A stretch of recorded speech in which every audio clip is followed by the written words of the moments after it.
ये है वक्त मीडिया। दशरथ एक बहुत बड़े महाराजा थे। कहा जाता है कि उनके महल में 10,000 कमरे थे।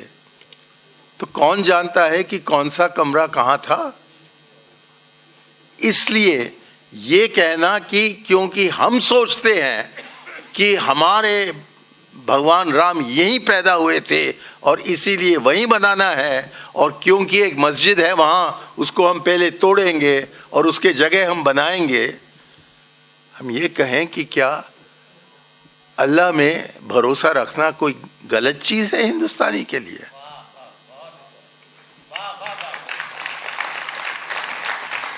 हम भारतीय नहीं हैं क्योंकि हम हिंदू हैं या मुसलमान हैं। हम भारतीय हैं क्योंकि हम इसको मानते हैं कि हिंदू हो, मुसलमान हो, सिख हो, जो भी हो, नास्तिक भी हो, वो हिंदुस्तान का बाशिंदा है और रहेगा। तो दोस्तों, सुना आपने, कांग्रेसी लीडर मणिशंकर अय्यर ने वो बात कह दी जिसे कहने के लिए हिंदुस्तान में बड़ा हौसला चाहिए। जी हां दोस्तों, मणिशंकर अय्यर कांग्रेसी लीडर हैं। एक बार कांग्रेस पार्टी ने उन्हें अपनी पार्टी से बाहर कर दिया था, फिर ले लिया है, लेकिन वो जब भी किसी प्रोग्राम में जाते हैं तो बेखौफ बेबाक बात करते हैं, पार्टी लाइन से हटकर भी बात कर लेते हैं। तो उनकी ये पूरी तकरीर जो बाबरी मस्जिद पर है आप सुनेंगे, और अगर आपको अच्छा लगे तो लाइक और शेयर करना ना भूलें। इससे पहले कि आप उनकी पूरी तकरीर सुने, ये जान लीजिए ये प्रोग्राम कहां हुआ और किन लोगों ने मुनक्किद किया। ये है वक्त मीडिया। हिंदुस्तान की राजधानी दिल्ली के ऐवाने गालिब में 7 जनवरी 2019 को मुल्क की मारूफ सियासी जमात social democratic party of India के जेरे एहतमाम हिंदुस्तान की तारीख में पहली बार, जी हां पहली बार, एक अजीमुशान कुलहिन मुशायरा बाउनवान एक शाम बाबरी मस्जिद के नाम का इनाअत किया गया। मुशायरे का इफ्तिताह मशहूर सियासी रहनुमा और साबिक मरकजी वजीर शरद यादव साहब ने फरमाया, और मेहमाने खुसूसी के तौर पर साबिक मरकजी वजीर और कांग्रेस रहनुमा मणिशंकर अय्यर साहब शरीक हुए। मुशायरे की सदारत एसडीपीआई के कौमी जनरल सेक्रेटरी मोहम्मद शफी साहब ने फरमाई। मुशायरे के कन्वीनर रहे एसडीपीआई के कौमी सेक्रेटरी और मारूफ मिल्ली रहनुमा, कौमी मीडिया में मुल्क व मिल्लत के मसाइल पर बेबाक बहस करने वाली शख्सियत डॉक्टर तस्लीम अहमद रहमानी साहब। मुशायरे की खूबसूरत निजामत मारूफ बैनल अक़वामी शायर डॉक्टर माजिद देवबंदी साहब ने एक खास मिल्ली जज्बे के तहत फरमाई। आपसे गुजारिश है पूरा वीडियो देखें और लाइक और शेयर करना ना भूलें। के बाद में बिला किसी तमहीद के आज के इस मुशायरे के मेहमान खुसूसी साबिक वजीर मरकजी हुकूमत इज्जत माब आली जनाब मणिशंकर अय्यर जी से मैं दरख्वास्त करूंगा, बहुत ही अदब के साथ मैं उनको दावत देता हूं, गुजारिश करूंगा कि वो आएं और अपने ख्यालात पेश करें। जनाब मणिशंकर अय्यर जी। मुअज़्ज़िज़ ख़वातीन व हज़रात, मंच पर आसीन जो हमारे इज़्ज़तमान हज़रत तशरीफ़ रखते हैं, और सबसे जो खसूसी लोग हमारे बीच में हैं वो हैं हमारे भारत के बाशिंदे जो मेरे सामने बैठे हैं। इस मुल्क के बारे में सोचते वक्त, इस मुल्क की आज़ादी के लिए संघर्ष चलाते वक्त, इस मुल्क को आज़ादी पाने पर जो हमने वायदा किया था कि हर भारत का बाशिंदा इन एक ही 2 आंखों से देखा जाएगा जैसा कि और कोई भी भारत का बाशिंदा देखा जाए, वो आज का सवाल है। क्योंकि उस शर्मजनक दिन 6 दिसंबर 1992 को जबकि बाबरी मस्जिद को शहीद किया गया था, उस दिन भारत के ईमान को शहादत किया गया। हम इस देश में या तो हम सब एक साथ इज्जत के साथ रह सकते हैं या ये भारत रहेगा ही नहीं। और खास तौर हमारे मुसलमान अक़लियतों के तरफ देखकर जहां वो अपनी इबादत करते थे उसको तोड़ना इससे बड़ा पाप कौन सा हो सकता है। जबकि देश तकसीम हो रहा था अगस्त सितंबर 1947 को, आप में से जो बुजुर्ग हैं आपको याद होगा कि कई छोटे छोटे मस्जिदों में कब्जा हुआ था, खास तौर पर उन लोगों के तरफ से जो कि पाकिस्तान से भगाए गए थे।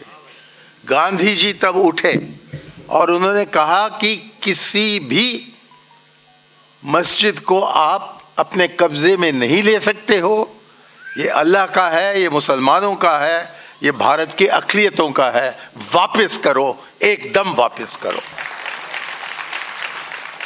और कि उस भारत में 1992 में ऐसी शर्मजनक व्याख्या होगी, किसी ने कभी सोचा नहीं था, क्योंकि हम सब जानते थे कि पाकिस्तान एक मुसलमान देश बने तो भारत एक हिंदू देश नहीं बनेगा। हमने कहा कि भारत में जो रहता है उन सबको वही इज्जत दी जाएगी, वही हक दिए जाएंगे और वही ड्यूटीज दिए जाएंगे जो कि हर दूसरे भारतीय को दिए जाते हैं। उस वक्त कुछ लोग थे जिन्होंने षड्यंत्र रचाया और महात्मा गांधी जिन्होंने कहा था कि 55 करोड़ रुपए पाकिस्तान के हैं, आप अपने पास नहीं रख सकते हो, सीधा उनको भेजिए। जबकि उन्होंने ये कहा, ये दिखाने के लिए कि हम पाकिस्तान को मानते हैं, लेकिन हमने ये नहीं मानते कि पाकिस्तान के मुसलमान ही सही मुसलमान हैं और कि हमारे मुसलमान जो हैं वो कोई द्वितीय दर्जा का है। उन्होंने तब कहा कि दे दो, दिया गया और उसका नतीजा हुआ कि उन्हें जान से मार डाला। वो 30 जनवरी को जो कलंक लगा इस देश के नाम पर, उसी किस्म का कलंक लगा 6 दिसंबर 1992 को, जबकि बाबरी मस्जिद को शहीद किया गया। सवाल ये नहीं है, बुनियादी सवाल ये नहीं है कि ये किसकी ज़मीन है और किसने कब कैसा बनाया, वो तो कोर्ट में फैसला होगा। बुनियादी सवाल ये था कि जो भारत का मुसलमान है वो इज्जत के साथ भारत में रह सकता है क्या? और उस सवाल का जवाब भारतवर्ष ने दिया, क्योंकि हमने उस पथ को नहीं माना जिस पाथ को दर्शाया गया था। वो सोमनाथ से लेकर अयोध्या पहुंचने की जो यात्रा निकली थी 1992 में, और आज तक वो विफल रहे हैं। मैं आपसे अर्ज करता हूं कि कितनी भी दुख हो जो हुआ उस 6 दिसंबर को, उसको आप न भूलिए, लेकिन साथ साथ ये याद रखिए कि इस देश के बहुत से गैर मुसलमान, जिनमें से मैं भी गर्व से कहता हूं कि मैं एक हूं, हम आपके साथ थे। हम आज तक उसका खंडन करते हैं जो कि उस दिन हुआ, और हम कहते हैं कि मंदिर आप जरूर बनाइए अयोध्या में यदि आप चाहते हो, लेकिन आप कैसे कह सकते हैं कि मंदिर वहीं बनाएंगे? दशरथ एक बहुत बड़े महाराजा थे। कहा जाता है कि उनके महल में 10,000 कमरे थे। तो कौन जानता है कि कौन सा कमरा कहां था? इसलिए ये कहना कि क्योंकि हम सोचते हैं कि हमारे भगवान राम यहीं पैदा हुए थे और इसीलिए वहीं बनाना है, और क्योंकि एक मस्जिद है वहाँ, उसको हम पहले तोड़ेंगे और उसके जगह हम बनाएंगे। हम ये कहें कि क्या अल्लाह में भरोसा रखना कोई गलत चीज है हिंदुस्तानी के लिए?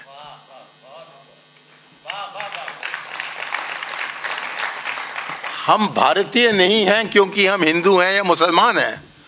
हम भारतीय हैं क्योंकि हम इसको मानते हैं कि हिंदू हो, मुसलमान हो, सिख हो, जो भी हो, नास्तिक भी हो, वो हिंदुस्तान का बाशिंदा है और रहेगा।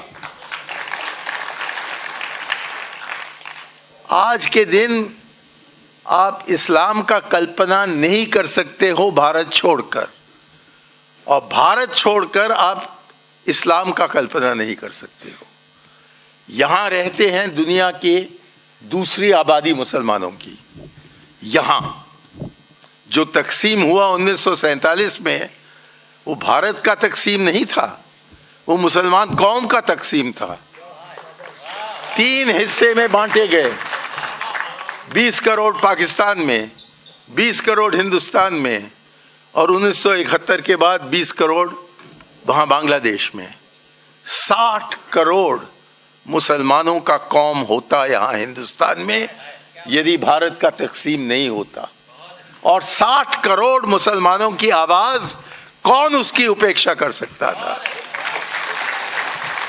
और ये मैं नहीं कह रहा हूं, मौलाना आजाद साहब ने बार बार बताया कि ये मूर्खपना मत करो।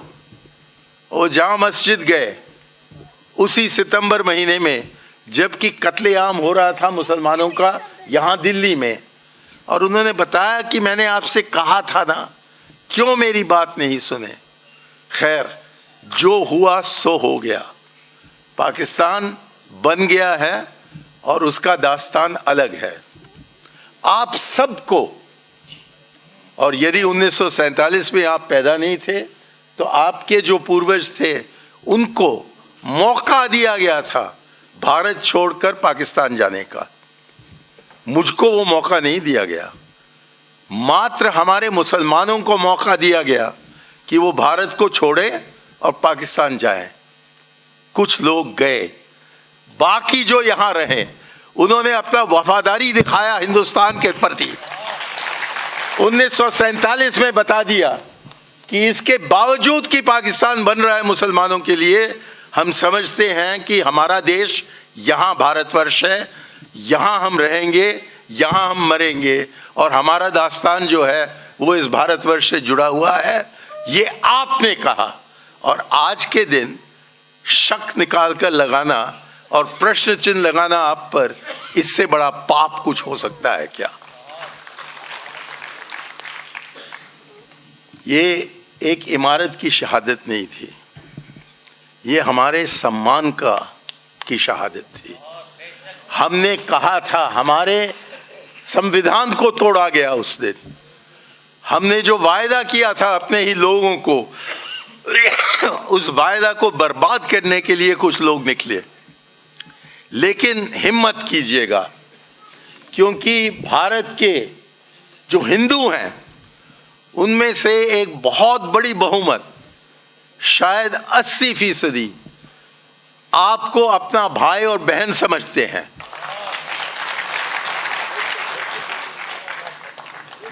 आपको अपना नहीं समझते तो आपको यहां जीना बहुत मुश्किल होता, हमें भी, हमारे लिए भी बहुत मुश्किल हो जाता।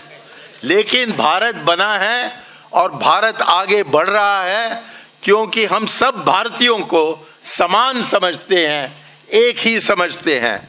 और एक दिन वो जो 6 दिसंबर को हुआ, वो दुख हमें कभी नहीं भूलना चाहिए, क्योंकि वो दुख ही नहीं है, वो इतना बड़ा पाप है कि दोबारा ऐसे कोई व्याख्या भारत में होना ही नहीं चाहिए, होना ही नहीं चाहिए था।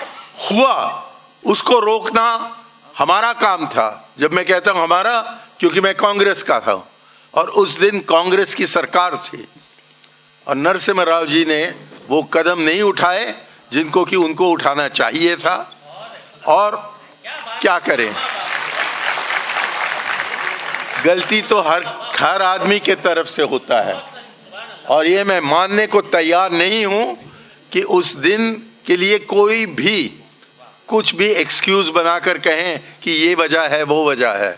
उसको रोकना चाहिए था, क्योंकि भारत को तोड़ने का, भारत में एक दोबारा दूसरा तकसीम लाने का एक प्रयास था। और उस हिंदुस्तान जिसकी कल्पना हमने की थी, जहां की हम सब एक साथ रह सकते हैं, उसको तोड़ने का षड्यंत्र बना। और वहां बाबरी मस्जिद को गिराने से उन्होंने हिंदू मुसलमान की जो दोस्ती है, भाईचारा जो है, जिसके आधार पर ये देश बना है, उसको तोड़ने का, उसको शहीद करने का प्रयास था। और इसलिए हमें सावधान रहना चाहिए कि इस षड्यंत्र का मकसद मात्र एक मस्जिद को तोड़ना नहीं था। यहां जो कौमी एकता है उस पर आक्रमण हुआ 6 दिसंबर 1992 को। लेकिन जिन्होंने वो आक्रमण किया, उन्होंने दिखा दिया है कि इस देश के असली अक़लियत वही हैं। कौन उनके साथ है? कोई 10%, कोई 20%। सन 2014 के इलेक्शन में शायद 31% हिंदुस्तानियों ने दिखाया कि वो उनके साथ जुड़ सकते हैं। हालांकि उनमें से भी शायद 31% से ज्यादा दूसरे वजह से उनके साथ गए थे। कभी ऐसा नहीं हुआ इस देश में कि वो शक्तियां जो सेक्युलरिज्म में भरोसा नहीं रखते हैं, उन पर भारत की जनता ने भरोसा रखा हो। एक दिन सन 2014 में उनको मौका मिला, उसका बहुत गलत उपयोग हुआ है पिछले 5 साल में। अब क्योंकि मैं कांग्रेस से हूं, इसलिए शायद आप सोचेंगे कि मैं यहाँ एक राजनीतिक भाषण करने के लिए आया हूं। नहीं, लेकिन ये मैं जानता हूं कि भारत की जनता, कांग्रेस से के साथ हो या न हो, भारत की जनता चाहती है कि हम सेक्युलर रहें। और सेक्युलरिज्म के एक सिकंदर शरद यादव जी हमारे बीच में पहुंच गए हैं। मुझे कोई शक नहीं है कि जब तक कि शरद यादव जैसे हमारे नेतागण रहेंगे इस देश में, तब आप लोगों को खौफ रखने की कोई जरूरत नहीं है। हाँ, खौफ पैदा करने वाले हैं, खौफ को प्रोपगेट करने वाले हैं, लेकिन हमें डरने की कोई जरूरत नहीं है, क्योंकि असली अक़लियत भारतवर्ष में वो हिंदू हैं जो कि मुसलमानों के साथ नहीं रहना चाहते हैं। अक्सरियत तो वो है जो कि समझते हैं कि आप हमारे हो अटूट अंग और हम तुम्हारे हैं अटूट अंग। आप न हो तो आज का भारत नहीं रहेगा। राहुल गांधी ने पार्लियामेंट में कहा कि सेक्युलरिज्म जहां है वहां भारत है, और यदि सेक्युलरिज्म इस देश में न रहे तो भारत बच नहीं सकता है। और फिर उन्होंने जोड़ा, और शायद बचना भी नहीं चाहिए। यहां तक वो गए कि जब तक कि हम सेक्युलर रहें तब तक ही भारत टिक सकता है। इस भारत ने दिखा दिया है कि हम एक रह सकते हैं।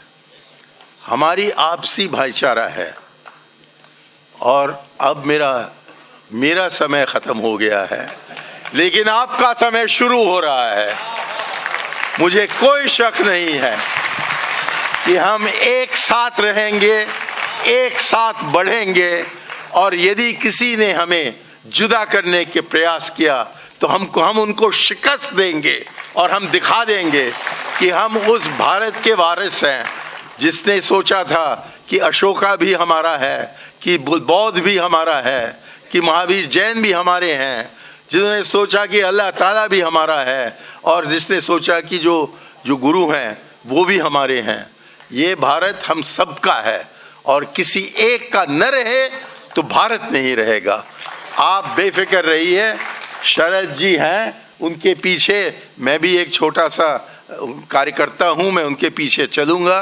लेकिन मैं आपको आश्वासन देना चाहता हूं कि जो खौफ का शब्द यहाँ इस्तेमाल हुआ था, ठीक है, खौफ फैलाने का प्रयास चल रहा है, लेकिन उसके शिकार आप खुदा के वास्ते न बने। हम सब आपके साथ हैं और देख लेंगे, सावधान रहेंगे कि जो प्रॉपर्टी इश्यू कोर्ट में है, ये किसका है, नत्था सिंह का है या प्रेम सिंह का है, वो तय करें, जो भी उनको तय करना हो।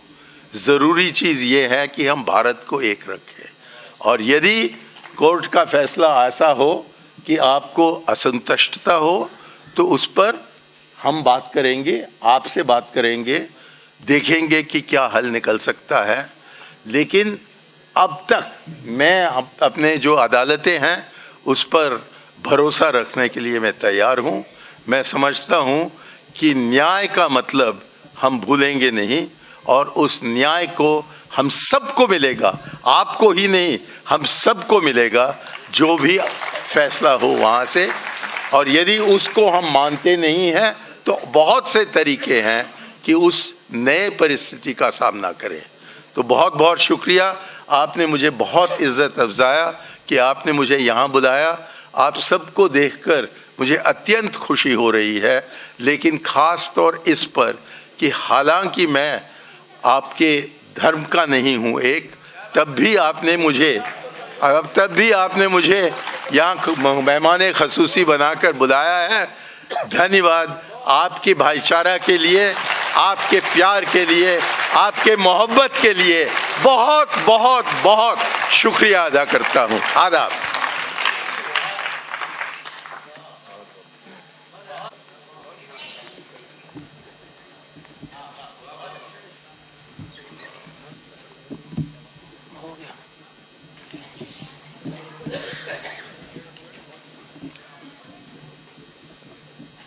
शुक्रिया जनाब मणिशंकर अय्यर जी।